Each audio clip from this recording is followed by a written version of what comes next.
Hi, welcome back to Outdoor Gear and Skills. We took a little bit of a break, went back to Utah. It was our granddaughter's first birthday, so we had to spend time with her and just have a great time. She's up and walking. It's pretty awesome. We had a really good time. But I wanted to kind of get back to something that for me is just really tried and true, and that is Casio G-Shock watches. So I've got a couple here and just want to talk a little bit about it. But in 1995, I was going to college. I was at BYU. We were doing the track state championships for Utah. And I had been into mountain biking for a couple of years.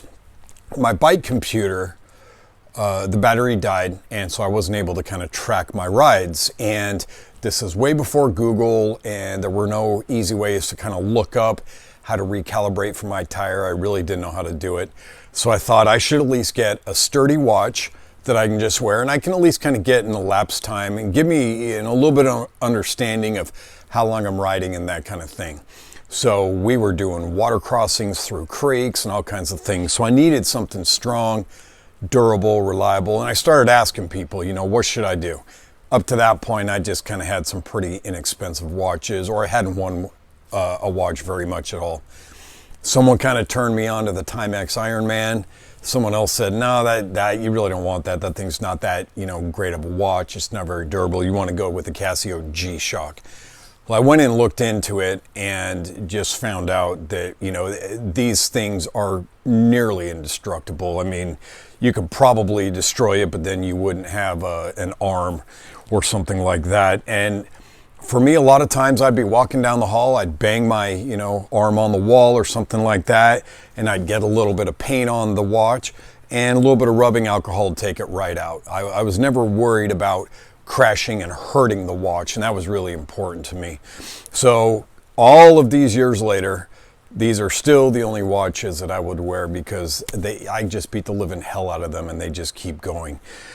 So this watch right here I've had for a long, long time. The battery died, so I had to go with a different option. This is a Casio G-Shock DW6900. So I got one on, the battery died on this, so I got a backup one. And this one is a little different model. It's a GBD 800. So this had some good features with it. It had the pedometer, so it would tell me how far I was walking and that kind of thing. It would sync up with my phone, so it would track a bunch of data, and that was kind of cool.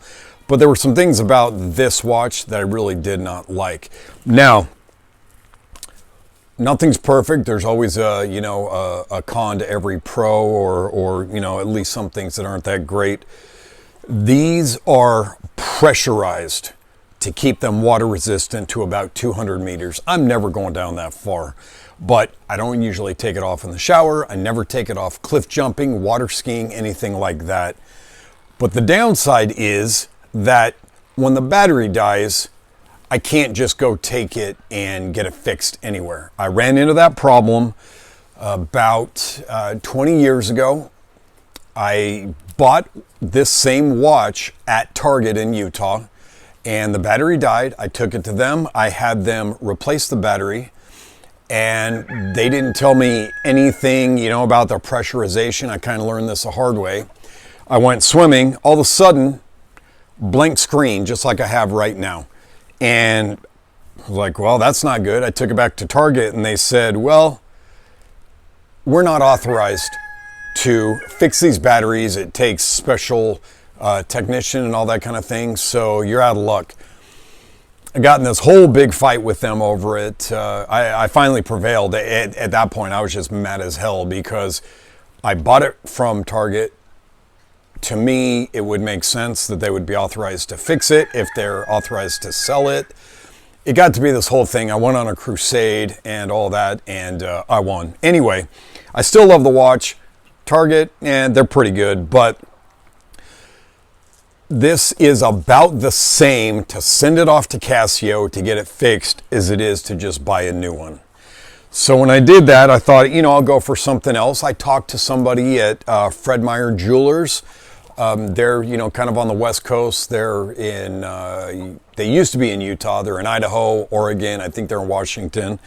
and I just kind of looked at one, and I thought some of the stuff like the pedometer, being able to track my steps, all that kind of thing would be really good.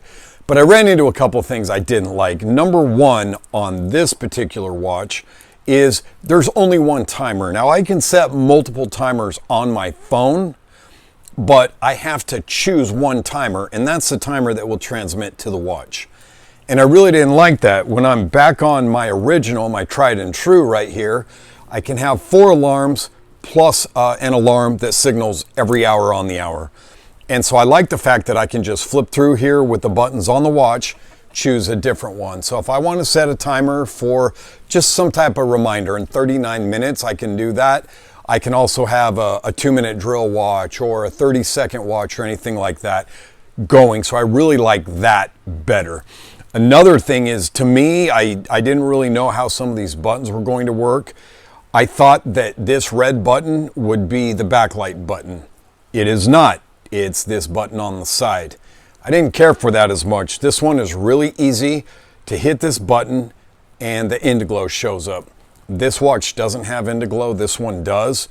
I love that. It's so easy to see.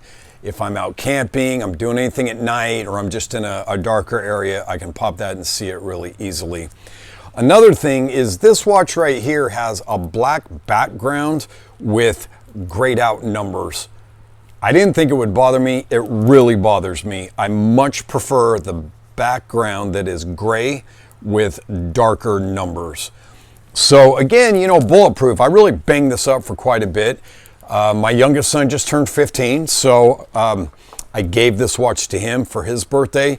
He's starting to track how many steps he's taking every day and that kind of thing. I got him set up on the app. It's really easy to set up the app for it. So just kind of the bummer is now I have this dead watch. There's not really anything I can do with it. If it was only $20, $30 to fix the battery, I'd send it off and wait. It's not. It's going to be more to the, $55 to $60. I bought this new watch on Amazon for $57. It just arrived in the mail today. Over the last 25 years, I've had several of these. The only time I have to replace it is when the battery dies. To me, it's just worth having something that I know I can beat the crap out of it. I can cliff jump, I can mountain bike, I can go camping, I can swing an axe, I can swing a hammer, I can use power tools. All of these things I can do without concern of damaging the watch. I have never, even in some pretty gnarly mountain bike crashes or wakeboarding or water skiing, I've never had any problem with the straps popping off or anything like that. So they've been really good. Now I do have 2 metal G-Shocks. They're a little bit nicer, they're dressier, and those ones I like to wear when I'm a little bit dressed up or when we're going out to dinner.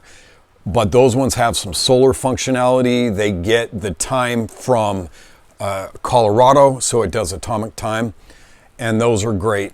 For all the stuff that I love to do, just getting out and being a caveman and going crazy, you really can't beat a Casio G-Shock.